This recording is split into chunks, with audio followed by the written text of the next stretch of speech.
इसके बारे में कुछ जो आप जानते हैं?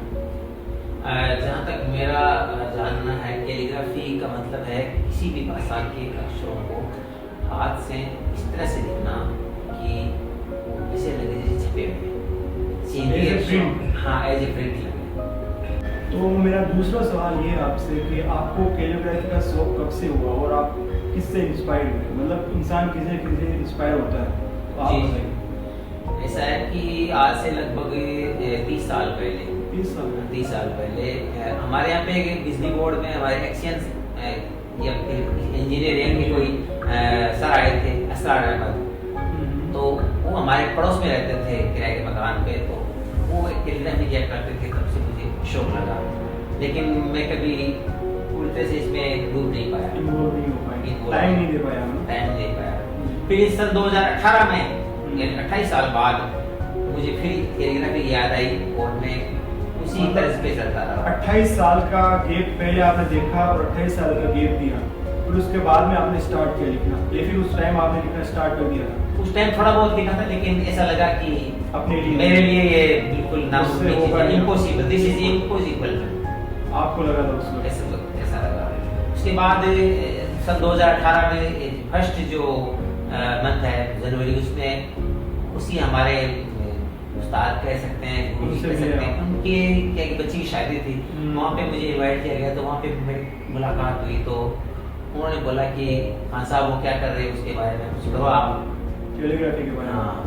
तो उन्होंने मुझे बताया और इंस्पायर किया कि मतलब ज्यादा एज वाला आदमी भी सीख सकता है। मैंने उनको बोला सर 45 से ऊपर हो चुकी है, सीखने की उम्र नहीं होती, अब क्या सीखा जाए? तो उन्होंने बोला नहीं, सीखने की उम्र नहीं होती। ये सोच के क्या कि सामने छुट्टियां थी, गर्मियों की रोजे थे, इसलिए मैं सन 2018 में इसी काम में लग गया। और उसके बाद में पिछले साल और इस साल तो लॉकडाउन मेरे लिए तोहफा लेके आया है। बिल्कुल सुनहरा टाइम, गोल्डन टाइम रहा मेरे लिए। वैसे ही घर पे बैठा रहना था और इस मामले में अल्लाह की मतलब ये मेहरबानी रही मुझ पे कि मेरा शौक और ज़ौक़ बढ़ता गया और काफ़ी हद तक मेरे गुरु जी ने इस बात को स्वीकार किया, काफ़ी हद तक आप क्लोज आ गए। मतलब मेन चीज़ ये है कि आपको एक तो इतना वक्त नहीं हुआ इस टाइम को इस कला को तरीके से लिखते हो, और जैसे अपन देखते हैं इस चीज़ को तो ऐसा लगता है कि आप काफ़ी वक्त से मुद्दों से इसको लिखते आ रहे हो, इतना टाइम भी नहीं हुआ आपको। ये चीज़ बिल्कुल टाइम नहीं हुआ, बिल्कुल टाइम सिर्फ मेरे को जब स्कूल का जो मेरा ये आपका संचालन का कार्य है ये काफ़ी टफ रहता है और संचालक जो है ना वो 24 घंटे लगभग स्कूल के मामले में फंसा रहता है। शौक के लिए अगर वक्त निकालना हो तो वो बहुत मुश्किल है। ऐसे में क्या होता है कि मार्च में अप्रैल में छुट्टियां हो जाती है, उसके बाद में क्या हम बिल्कुल फ्री हो जाते हैं और कंप्लीटली लगभग कोई काम ही नहीं रहता। तो एक चीज़ और बताइए कि आप इस चीज़ को कितना वक्त देते हो? अभी जो लॉकडाउन चल रहा है, अभी नॉर्मल डेज में आपको कितना टाइम इस चीज़ को देने के लिए मिल जाता है? लॉकडाउन की मैं बात बताऊं तो लगभग 6-7 घंटे लगातार मैं लिख सकता हूँ कंटिन्यू, और शौक होने की वजह से। प्रैक्टिस कितनी करते हो आप इस पर? बिल्कुल 6-7 घंटे प्रैक्टिस करता हूँ। और जब शौक होता है ना तो कमर में दर्द वगैरह, कंधों में दर्द कुछ नहीं होता है। और जब आप बिना मन के कोई काम करते हो ना तो 1 घंटे के बाद कहते हैं चाय लिया हो, वो ले आओ, आपको अपन एक्सक्यूज ढूंढते हैं कि इधर निकल जाए, हाँ, इधर निकल जाए। मैं आपको बताऊं कि रोजों की बात बताऊं कि रात को तरावी के बाद में लिखना स्टार्ट करता था तो लगभग शहरी का टाइम हो जाता था, रात को 3 बज जाते थे, तब तक जागता रहता, लिखता रहता, फिर शहरी करके सो जाता, फिर दोपहर में उठता, थोड़ी बहुत लिखता। इस तरह से खूब टाइम मिला। तो ये चीज़ जो शौक होता है इंसान को, मतलब शौक सभी इंसानों को किसी न किसी चीज़ में इंटरेस्ट है, लेकिन उसे जिंदा रखना और इतना टाइम देना, इतनी प्रैक्टिस है, जो बोलते हैं ना प्रैक्टिस मेक्स मैन परफेक्ट, वही चीज़ है। जितनी प्रैक्टिस करते हैं अपन उतना ही अपन एक तरीके से इसमें अव्वल हासिल करते हैं। बिल्कुल बिल्कुल। देखिए हमारे स्कूल के ज़माने में जब हम 10वीं में थे तब हमारे मैं इंस्पायर हूँ गुरु जी से, बहुत ज़्यादा इंस्पायर्ड हूँ। उनका नाम था देवमित्र आर्य, वो हमारे इंग्लिश के टीचर। कौन से स्कूल में पढ़े हुए थे? जेबी स्कूल में पढ़ा। तो वहाँ पे देवमित्र जी आ रही है, उन्होंने उस वक्त बताया कि सफलता की कुंजी है वो कठिन परिश्रम है, हार्ड वर्क इज की टू सक्सेस। इसी वजह से मैंने सोच लिया कि किसी काम को वो करना है तो लोगों को बताने में या उसको ज़्यादा बताने से नहीं होगा, बल्कि आप अपना काम करते मतलब रिजल्ट है वो अपने आप लोगों को दिख जाएगा। आप अपना काम करते जाइएगा, लोगों को अपने आप पता चल जाएगा। आप अगर ईमानदार हैं तो आपको बताने की जरूरत नहीं कि मैं ईमानदार हूँ, लोगों को अपने आप पता चल जाएगा। आपके कामों से पता आप अगर अच्छे काम करते हैं तो लोगों को बताने की जरूरत नहीं कि मैं अच्छा काम करता हूँ, यानी जो जैसा है वो लोगों को अपने आप पता चल जाएगा। कहने की जरूरत नहीं, आपका काम बोलता है। ये हमारे गुरुदेव ने हमें बताया था कि आप अपने आप का प्रचार इस तरह से मत करो कि मैं अच्छा हूँ या मैं ये जानता हूँ, बल्कि आप अपना काम करते रहो, लोग आपकी तारीफ ऑटोमेटिकली करेंगे। ये बात है। तो एक सवाल और करना चाहूँगा आपसे कि आप ये चीज़ किसी के सामने ले लिया, तो ये फिर आपसे कोई इंसान इससे रूबरू होता है आपकी कला से, तो उनका रिएक्शन क्या रहता है? वो देखते ही क्या रिएक्ट करता है, फिर क्या बोलते हैं इस चीज़ के बारे में? देखिए ऐसा है कि लाइव मेरे को लिखते हुए किसी ने नहीं देखा अभी तक। मैं क्या है कि लिख लेता हूँ, उसके बाद ये आपकी कला है अभी तक आप ही के इस रूम में ही है? इस रूम तक सीमित है। एक दो मेरे जो क्लोज फ्रेंड्स है या पड़ोसी है उनको कुछ पता है, मेरे बच्चों को पता है, बाकी आम आदमी को किसी को पता नहीं है। तो ये जो चीजें मैं लिखता हूँ उसके बाद में मोबाइल से इसको स्कैन करके सोशल मीडिया, फेसबुक है, ट्विटर है या इंस्टाग्राम, ये शेयरिंग का माध्यम है, यहाँ शेयर कर देता हूँ। तो हजारों हजार लोगों को पता है ये कैलीग्राफी के बारे में।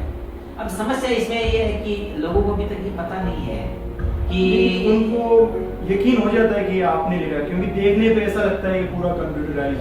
बस इसी वजह से ये वीडियो तैयार करने के लिए मैंने आपको इनवाइट किया है कि लोग अक्सर सोचते हैं कि शायद कंप्यूटर से लिखता हुआ है। हाँ, उनको सबको शुभ है अभी। हाँ, क्योंकि विश्वास नहीं होता, वो सोचते हैं इतना खूबसूरत कोई लिख सकता है वैसे। एज ए प्रिंट लगता है सबको, क्योंकि ब्लैक जो है ना वो डिफॉल्ट कलर है प्रिंटिंग का।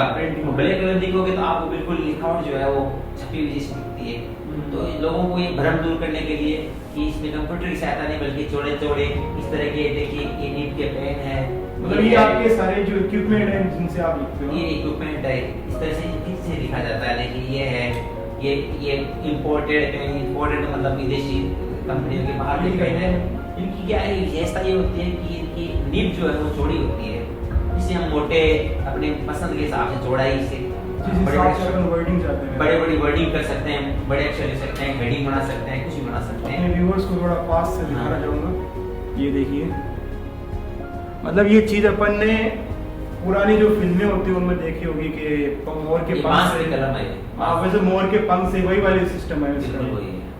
तो इनके बारे में बताइए कि मतलब कहाँ से आपने ये कितना पुराना ये आर्ट है? देखिए ये तो आर्ट तो कैलीग्राफी जब से दुनिया में पढ़ाई लिखाई हुई तब से कैलीग्राफी स्टार्ट है। आप ताजमहल जाके देखिए, हाँ, दीवारों पे उनकी कैलीग्राफी वहाँ पे भी होती है। इतनी जबरदस्त कैलीग्राफी की गई है कि आज के कलाकार कुछ नहीं, हम जैसे लोग कुछ नहीं है उनके सामने। उस वक्त भी इतने अच्छे कलाकार हुआ करते थे। इन्हीं चीजों ने तो मेरे को इंस्पायर किया है कि मैं भी कुछ करूं। उस जमाने में कुछ है ही नहीं। आज मेरे पास ये पेन तो सबसे छोटी चीज है, ये बांस का कलम है, ये जो मेड इन यूएसए है, ये आपके ये मेड इन जापान है। इस तरह के ये कैलीग्राफी में बहुत ज्यादा अच्छे टूल है जो स्मूथ है, चलने में बहुत इजी होते हैं और स्याही का फ्लो बहुत कंटिन्यूटी रहती है इनमें। इसलिए अब तो बहुत ज्यादा साधन है। मतलब बेसिक यही है, शुरुआत यहीं से हुई थी, दुनिया की शुरुआत बेसिक ये बांस की कलम से है। तो मेरे गुरुजी ने मुझे ये बताया कि बांस की कलम से आप लिखेंगे, उसकी वजह से बाद में आप ठीक है अपने आप को आसानी करने के आगे चलने के लिए। जैसे अभी इंसान प्रगति कर रहा है और वैसे वैसे नई चीजें आ रही हैं। वॉकिंग के लिए जैसे आप हवाई चप्पल पहन के भी चल सकते हैं, क्या दिक्कत है? वॉकिंग तो फायदा करेगी ना आपको। अब आप स्पोर्ट्स शूज आएंगे, वो लाएंगे तो उसमें आपको आसानी मिलती जाएगी। स्पोर्ट्स शूज जब आप पहनते हैं तो ऐसा लगता है आप कंफर्टेबल होता है। इस तरह से ये जो जितने अच्छे टूल्स आप लाएंगे ना बढ़िया तो कंफर्टेबल महसूस होगा। लेकिन आपकी योग्यता मायने रखती है, टूल्स इसमें मायने नहीं। बिल्कुल सही। आप कुछ भी लाके दे दें, आपका जो अंदर से जो क्या बोलते हैं उसको फीलिंग है, आप लिखने की जो आपकी तलब है, वो चीज मायने रखती है। बिल्कुल। और मैं भी देखिए बताता हूँ आपको, मैं इसको बिल्कुल इबादत समझ के करता हूँ। जब भी लिखता हूँ वुजू बना के आता हूँ, वुजू बनाने के बाद भी लिखता हूँ, तो अल्लाह का नाम लिखते हैं, कुरान शरीफ है, कुरान शरीफ को आप बिना वजू आप मतलब आप क्या क्या चीजें लिखते हैं इनमें? मेन जो आपका जो स्क्रिप्ट है, स्क्रिप्ट में आप कुछ भी लिख सकते हो। आप देखिए A B C D वाले 26 अक्षर आपको लिखने हैं मोस्टली। 26 अक्षर से आप लिखते हैं, इस तरह से अलिफ बे से टोटल आ जाए। जैसे आयतुल कुर्सी, आयतुल कुर्सी कुरान शरीफ की सबसे बड़ी आयत है जिसमें अल्लाह की बड़ाई बयान की गई है, जिससे वो उसके बारे में वो अलग टॉपिक होगा, कभी बाद में बात करेंगे उसके बारे में, उसका मतलब क्या होता है बात इसके करेंगे। अलावा आप दूसरी लैंग्वेज में भी लिखते हो कि अरबी या फिर उर्दू में आपका? मैं इंग्लिश में भी काफी अच्छा कर लेता हूँ, लेकिन उसको एक्सपोज नहीं किया मैंने, अंदर अभी कभी उर्दू थोड़ा अरबी बहुत उर्दू डाल देता हूँ।